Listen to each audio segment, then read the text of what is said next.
iyadoo maanta walaha kaambeeyga uu leeyahay xisbiga talada dalka haya kulmiye ayaa cudurda taageeruhu ku leeyahay degmada Garadag soo bandhigay isla markaana dadweynaha ku dhaqan degmada Garadag ay muujiyeen cudurda taageeraha ay hayaan xisbiga talada dalka haya kulmiye iyagoo taageerayaasha xisbiga talada dalka haya kulmiye ay shaariciyada degmada Garadag ku mariyeen socod luga iyagoo wata gaadiid tiro badan isla markaana ruuxaya caalanka astaanta oo ah xisbiga talada dalka haya kulmiye kuna dhawaaqay ereyaal ku dhigyo ay ku amaanayeen xisbiga iyagoo guntiga gabagabadina dadweynaha iskugu soo biyashay geedka nabadda ay ku aan ka tahay degmada Garadag halkaas oo qodbada wax ku walaay uga soo jeediyeen mas'uuliyiinta heer degmo ee xisbiga iyo cuqaal waayeel iyo wax garab iyaguna ka soo qayb galay munaasabada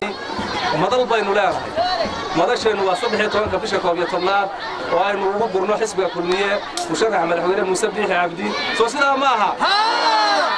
sidaaseen isku ognahay waxaan kaloo farayaa hawl badan baa inoo taalo waxa weeye maanta guud ahaan inaga iskale dad badan baa jooga wayeel ka hadlaya anigu way furayeen waxaan hambalyo iyo bogaano u dirayaa musharax madaxweyne xisbiga kulmiye mudane Muuse Biixi Cabdi iyo dhammaan taageerayaasha xisbiga kulmiye waxaan leeyahay fariintan halkan u marinayaa taageerayaasha xisbiga kulmiye ee degmada Garadag kaarkiina codbixinta soo dhawaysta oo xafida si aad ugu codaysaan 13 Noofambar maalinta loo dareerayo mustaqbalka Jamhuuriyadda Soomaaliya waxaan kaloo ilaalinaynaa u hoggaansanayna shuruucda waddanka taasoo aan tixgelinayno xisbiyada kale iyo waxa weeye maalmahooda iyo ammaanka iyo nabadgelyada qarannimada Jamhuuriyadda Soomaaliya kulmiye aynu wadanahay kulmiye dadabtiin halka xisbi kale kama soo baxo kulmiye ka soo baxa soo sidaa ma aha maayo weligeed ma soo mayno ahayn aynu ku yeelanayso kuma badhaarin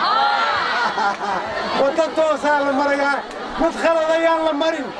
مدخلة يلا مرين انت وحمد الله يتقل بيضة الى ايركابو شايقة قلي عن كل باني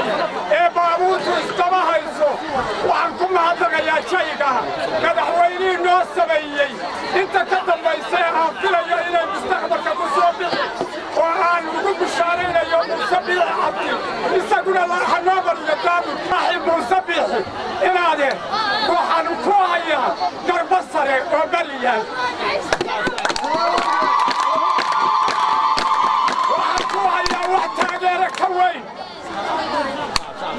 waxaan leeyahay ninkii ku tiraa garba saar wuxuu taray adiguna ku tiga xidho waxaan leeyahay waa laydinka sugayey sababtoo ah halkan waa xuduntii kulmiye waa halkii laga doortay Siinaanyo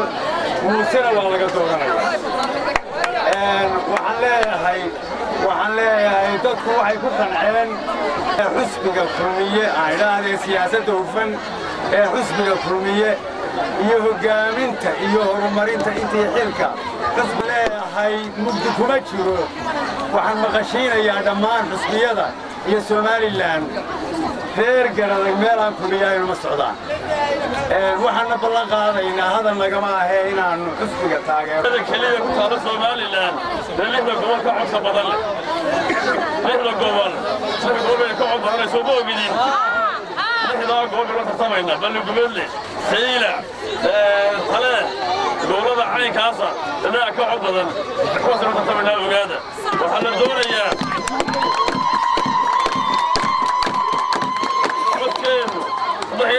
soo socota inuu kulmiye ku dhaco